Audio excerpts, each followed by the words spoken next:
Ouch. Convicted felon Donald Trump was just humiliated by none other than Newsmax with two devastating back-to-back reports about Trump's economic agenda. But before we unpack all that, if you end up liking this video and you want to support the channel, please be sure to hit the like, subscribe, and alert bells before you go. All right, friends, we have several clips to talk about in this video. And again, this is devastating for Donald Trump's economic reputation and his economic agenda. And the best clips come from none other than Newsmax. But we're watching this for you. A new Axios article says 16 Nobel Prize winning economists are jumping into the presidential campaign with the stark warning that former President Trump's plans would reignite inflation and cause lasting harm to the economy if he wins in November. A grim outlook there for the former president. Well, we got you. I got to ask you about a headline. It came across my desk this morning from Axios reporting there are 0 Fortune 100 CEOs that are supporting or have donated to former President Donald Trump this election cycle. They cite some data compiled by Yale's Jeffrey Sonnenfeld. Is this a big deal? Yeah. Is it a big deal? I should say so, given the Republican Party enjoys and has enjoyed an unearned, unfair advantage with respect to polling on the economy for decades.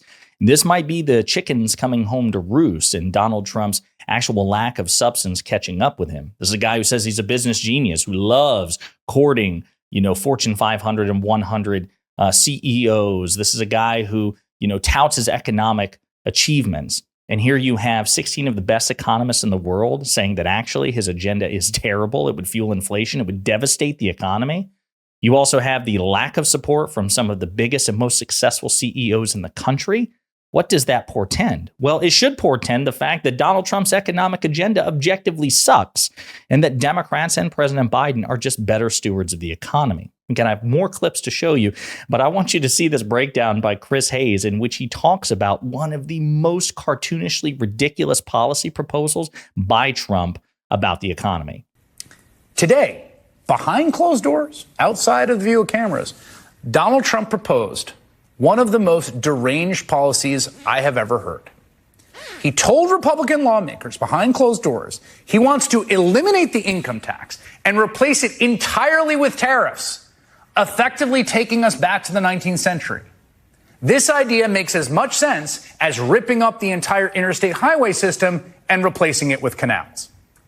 Economist Paul Krugman did some back-of-the-envelope math, estimates the policy, quote, would require an average tariff of 133%.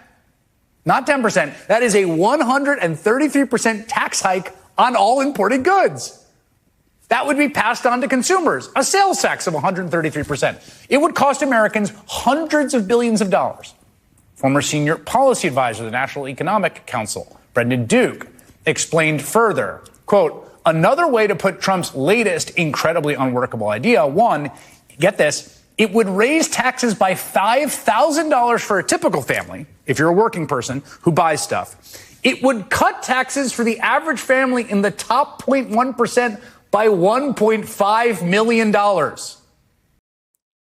Ouch. Especially when you pretend now to try to be the party of the working family. Again, this reveals not only the stupidity of Trump's economic policy, but also, again, to the extent to which that he tries to appeal to the top 1%. And despite all of that, he's still not earning their donations, right? The fact that Fortune 100 companies, their CEOs are not financially supporting him, despite this policy, which, as insane as it is, would at least in the short term benefit them.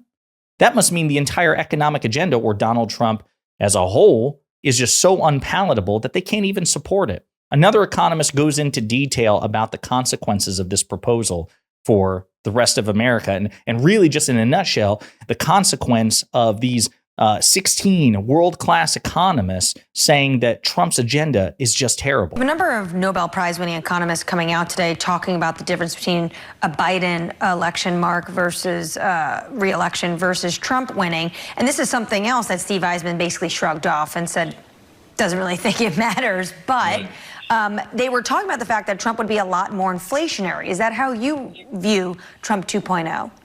Yes, I do. I mean, just think about the policies he's putting forward. And here, of course, I'm assuming that he gets roughly what he wants. But if he does, then it's going to add to inflation. I mean, the tariffs by themselves are going to be quite significant 10% across the board. He's talked about 60% on Chinese imports into this country. His immigration policy, particularly deportations, I mean, that, you know, if he actually could follow through on that, that would be highly disruptive to leisure hospitality, retailing, the mining industry, agriculture. You know, food prices would go back up. Think about the tax cuts. They're deficit financed. There's no plan for paying for the tax cuts, and he's talking about more tax cuts. You know, lowering the corporate tax rate even more, which will add to deficits. And we'll get to the deficits as well, because, I mean, Newsmax hasn't reported on this as far as I know, but this is another piece of devastating news with Trump comparing his management of the deficit compared to President Biden. Again, terrible news. And it's a silver stake through the heart of this notion that Republicans are more fiscally responsible. But again, see this, what he's talking about, that even outside of tariffs, you know, Trump's agenda with respect to immigration and the mass deportation pogrom that he wants to unleash, involving deporting tens of millions of undocumented migrants, which, to say nothing of the humanitarian and civil rights abuses, there's also the likelihood that he would round up, if he had it his way, other people who would not qualify. And this economist is noting the ripple effect that it would have on multiple critical industries in the United States. It's not just a single economic policy, which is stupid. It's basically the patchwork quilt of Trump's entire MAGA agenda, the Project 2025 agenda. Absolutely ridiculous. And of course, as he talks about that, you know, 2017 Tax Cuts and Jobs Act, which is basically the major piece of legislation that Trump actually accomplished in his 4 years in office, that's set to expire later this year. So if President Biden doesn't win re-election, next year, if President Biden doesn't win re-election and Trump gets back in office with a Republican majority, that, you know, devastating blow to the deficit, by exacerbating it, that will continue further into the future, trillions upon trillions of dollars to the deficit. I thought the Republicans cared about that sort of thing. Another clip I want to show you going into detail about, again, the lack of support, the lack of direct financial support that Trump is getting from the top CEOs in the country. We look back into the data, and we're looking at this now for the last 4 months.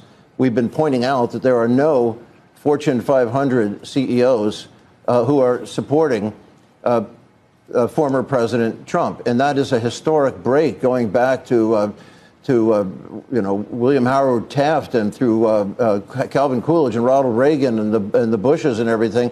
Is that it's been anywhere from 40 to 60% public and financial support. It's zero now, and it was zero in 2016. And the Trump economic package frightens them. It's extremely inflationary. The tariffs, 10% across the board. On all imports, that's just crazy. It leads to a 3% increase for sure in inflation and plunging the GDP. Right. And that's before retaliatory gestures. The increase in the deficit, he wants to cut $5 trillion of taxes with no commensurate cut in expenditures. So these are problems. He doesn't believe in the independence but what of do the you Fed. say? What do you say to the CEOs? There's a lot of CEOs who are watching us now, probably watching you speaking, saying, but you know what? I don't like the Biden administration when it comes to the regulatory regime right now. I worry about the tax policy and what's going to happen if the Trump taxes roll off in 2025 and what that debate looks like. I mean, there are folks, as you said, 70% of the CEO community, Republicans. Do they turn out to be reluctant Biden voters? Do they not vote at all? I mean, where do you think they land? They'll be reluctant Biden voters. They don't want the fabric of society pulled apart. Look back. That is devastating. 70% of America's CEOs are Republicans, and financial experts are saying that if Trump carries on this path, he's going to transform them not into non-voters, but active, however reluctant, Biden voters. Guys, this is what you have to know that this is an absolute indictment of Trump's alleged financial, fiscal, economic genius. I want to go into some more detail before I let you go. Again, this Axios article in particular. Nobel laureates are lending their academic prestige to the political argument that the Biden administration has been making for weeks. Inflation would be worse under Trump. Quote, while each of us has different views on the particulars of various economic policies, we all agree that Joe Biden's economic agenda is vastly superior to Donald Trump, the 16 economists wrote in a letter first obtained by Axios.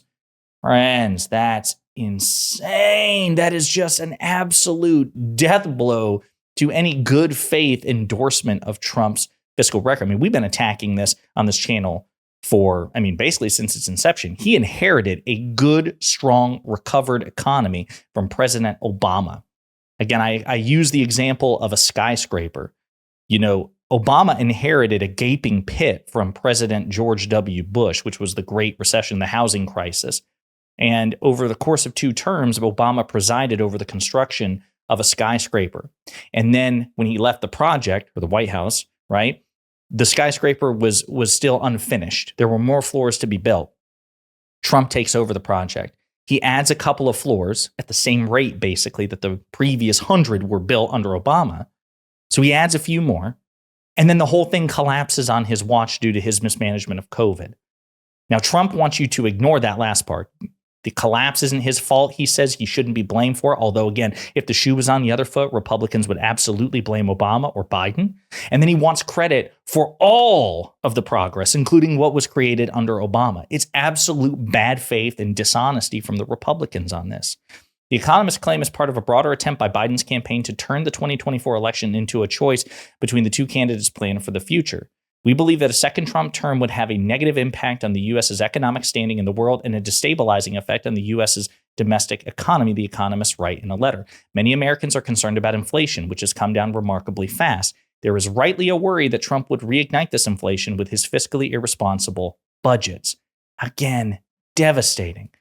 And if that's not worse, or if that's not bad enough, this was also corroborated by Moody's Analytics, one of the best financial firms in the world, that if Donald Trump wins, that his policies would fuel inflation. Folks, this is the assessment of the experts. It's terrible news for Trump if President Biden and the Democrats can make hay out of it, as well they should. The last piece of information I want to provide you is another report came out from the conservative, I think it's the Committee for a Fiscally Responsible Budget, if I remember correctly. They came out, we'll look at it here, but Donald Trump ran up the national debt twice as much as President Biden.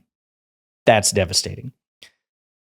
Trump ran up the national debt by about twice as much as President Biden, according to a new analysis of their fiscal track records. And again, I'm almost certain it is from the Committee for Fiscal Responsibility. And it goes into a huge breakdown here. Yeah, Committee for a Responsible Federal Budget. Sorry. Okay, and again, the full breakdown is devastating. The winner of November's election faces a gloomy fiscal outlook with rapidly rising debt levels at a time when interest rates are already high and demographic pressure on retirement programs is rising. Both candidates bear a share of the responsibility, as each added trillions to that tally while in office.